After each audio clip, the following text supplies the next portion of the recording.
A few things about our next film, Strangers on a Train, and this one is from 1951. So, this is a film that was based on a novel by Patricia Highsmith. Some of you might be familiar with her work. She also wrote The Talented Mr. Ripley, which you may have heard of. There is a film based on that book, an adaptation. It's actually quite a good adaptation, or at least I don't know if it's a great adaptation. It's a good movie. Matt Damon and Jude Law are starring in that, also Gwyneth Paltrow. It is very good. But in any case, the film was based on Patricia Highsmith's novel. And for adapting the novel into a screenplay, Hitchcock worked with the famous novelist Raymond Chandler, someone you also may have heard of. He's known for writing what's called hard-boiled detective fiction, and he's also known specifically for his detective character, Philip Marlowe, someone whom Humphrey Bogart played in the film adaptation The Big Sleep, which is a really wonderful film noir film. But Hitch and Raymond Chandler actually didn't get along very well at all. They both had very big personalities with very strong ideas. And Hitchcock ultimately did not continue to work with Chandler on the screenplay or use much of anything from him relative to the Strangers on a Train screenplay. Now, Chandler had actually done quite a bit of work on the screenplay, and he really felt that Hitchcock abandoned him and the screenplay that he had written unfairly. And when the film was done, Chandler wrote this very bitter, quite juicy, angry letter to Hitchcock after the film came out, telling Hitchcock how terrible he thought the film was. And I thought I would just share a bit of it with you. Not because I think Raymond Chandler adequately describes the film, but it is just really interesting in terms of the conflict of personalities and two artistic people who have very different ideas. So here's part of what Chandler said in his letter. He said, I feel that I should, just for the record, pass you a few comments on what is termed the final script. I can understand your finding fault with my script in this or that way, thinking that such and such a scene was too long or such and such a mechanism was too awkward. I could understand your changing your mind about things you specifically wanted because of some such changes might have been imposed on you from without. What I cannot understand is you are permitting a script, which after all had some life and vitality, to be reduced to such a flabby mass of cliches, a group of faceless characters, and the kind of dialogue every screenwriter is taught not to write, the kind that says everything twice and leaves nothing to be implied by the actor or the camera. I shouldn't have minded in the least if you had produced a better script. Believe me, I shouldn't. But if you wanted something written in skim milk, why on earth did you bother to come to me in the first place? What a waste of money, what a waste of time. Now, after you see the film, I think you'll find it's really hard to imagine how Raymond Chandler can be saying that there was nothing for the actors or the camera to do. But again, it is interesting in any case, sort of what personal subjective interpretation might lead someone to say, especially if there's a grudge that's being held. It is again also really ironic, just in the sense because Strangers on a Train is one of the most widely regarded films of Hitchcock's. Critics and audiences really love this film. They think it's among the greats. But again, I think we can understand why Chandler, feeling snubbed and feeling that his work had simply been discarded, he wanted to lash out. At any rate, like the way that Hitchcock uses most source materials, apart from something like Rebecca, where he stuck really closely to the novel, this film has very little resemblance to the original novel. He took inspiration and some of the basic story from the novel, but it really is a Hitchcock product. It's much more Hitchcock than Chandler or Highsmith product. Although we should acknowledge that eventually there was a novelist, short story writer, and screenwriter named Chenzi Ormond who worked on the screenplay and eventually was able to give Hitchcock the screenplay that he wanted. Now, in the context of the film production in terms of Hitchcock's career is really interesting for this film. Prior to Strangers on a Train, Hitchcock had made two films that were considered failures right before this one, Under Capricorn and Stage Fright. And I maybe it's just because I'm looking at Hitchcock's body of work from an auteur perspective, but I actually really love these stage fight in particular is I think really fantastic. And Marlene Dietrich, who Hitchcock absolutely adored working with, is really stunning in the film. You can see her there on the right with that all those feathers. Um, in any case, whether or not that's a right description of Under Capricorn and Stage Fright as flops or not successes, Strangers on a Train is often considered a comeback for Hitchcock in that it was really popular with both critics and audiences. A few other interesting things about this film: Hitchcock's daughter, Patricia, or Pat, as she's known, appears in this film. She is a sister character, and it was the only relatively major supporting role that she had in her father's features films. And she says that she wished she had cast her more often.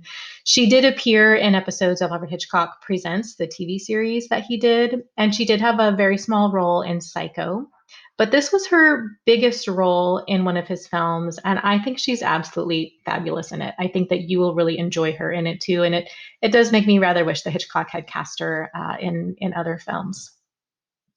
Things to watch for in this particular film: the visual storytelling of the opening is really beautifully done. We follow two people's movements without knowing who they are. It's a bit like 39 Steps, but even more so and even more extended. There's kind of a very similar mirroring of characters too, in terms of kind of like what we saw in Shadow of the Doubt, the two opening introductions to Uncle Charlie and young Charlie.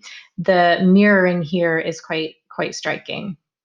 Another visual to look for in the opening as well as throughout the film, there's a lot of crisscross imagery here. There's a crisscross motif. That word crisscross is even used out loud in the film. So you will see it visually, you'll hear it as a part of the plot. And there is a really interesting element of crisscrossing in terms of the thematic implications or ideas in the film. Another thing to think about: we read early on in the quarter about how cinema plays with our sense of time. Some things, depending on the way that they're structured, it feels like what we're watching is sort of sped up and we're sort of breathlessly watching things go by. And other times it really feels like time is stretched out and things are slowed down. There's this sense of time passing slowly or time passing quickly, and that can lend to our sense of suspense.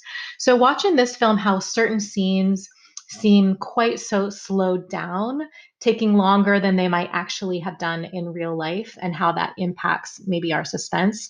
And then also how certain scenes seem kind of sped up, going more quickly than they might in real life. And think about the effect that time play has on you as a viewer. There's one central, well, it's actually toward the last third of the film or so. There's this wonderful element of parallel editing or cross cutting where we're following two different characters doing something differently. And there's a great deal of suspense developed as you're watching those two lines of action. And I think you'll see the way that time plays and the way that suspense plays out in that particular sequence. Another bit of trivia, too: there's a scene towards the end involving a merry-go-round, and someone has to do something dangerous to save the situation in the plot of the film. Now, in real life, the character really was doing this thing that you see the character doing in the film, and Hitchcock was really quite worried about the safety of this actor, and he said he would never ask anyone to do anything of that kind ever again because he really felt that it was probably too dangerous to ask this person to do. The person was okay, but it was really quite scary. On a non-trivia note, though, related to the merry-go-round thematically has some interesting things to say. So it's something you might think about as you're watching it. Often, historically, in film and literature, and I mentioned this when we talked about Shadow of the Doubt, but carnivals and merry-go-rounds have been metaphors for debauchery and chaos. They are these sort of dangerous sites that threaten the social order. So think about how Hitchcock positions the carnival and also the merry-go-round in terms of this particular narrative. There are also a couple other instances of the Hitchcockian blot, which we talked about briefly with Rebecca, where we saw the Rebecca's napkin, and then the camera had this slow dolly out, kind of a crane shot where the napkin was at the center of the scene. And so it's the sense that Rebecca was haunting the center of the scene. at the visual center, the vanishing point. So watch where you see the Hitchcockian blot. There's at least a couple of times where you'll see that in this film, where there's an ominous thing or a person at the center, vanishing point of the frame, and that really affects the whole mood of the world and kind of threatens the order of what's going on. I mentioned this with the crisscross element too, in the mirroring in the opening scene, but watch generally for mirroring and doubling in this film too. Just like in Shadow of a Doubt, there's lots of mirroring and lots of doubling, and it linked really interestingly in terms of the film's themes and how that ties into a sense of moral ambiguity and who's good and who's bad. Related to that, too, also watch for the way that our two central characters, really the protagonist and the antagonist, appear visually on the screen. Kind of think about the camera angles and the light and the shadow, and how those are used to emphasize who they are and also how they're related to each other. Like in Rope, this film also has a some homoerotic subtext, so uh, it's much more implicit than it is in Rope. So kind of consider what to make of that and what again Hitchcock might be saying with that, or why he might have chosen to have that element of the film. Also, we haven't seen it too much yet in the films that we've watched, but in many Hitchcock films, most famously perhaps in Psycho, there's an interesting and quite troubling mother-son relationship, or a mother figure in that. And there is a mother figure in this film, and it is a very interesting relationship between the mother and the son. So I'll be curious to see what you think about that. There's a lot more that we could say about it, but I'll just look forward to seeing what you notice and what you see in the film. So enjoy, and I will again look forward to hearing what you think of this one.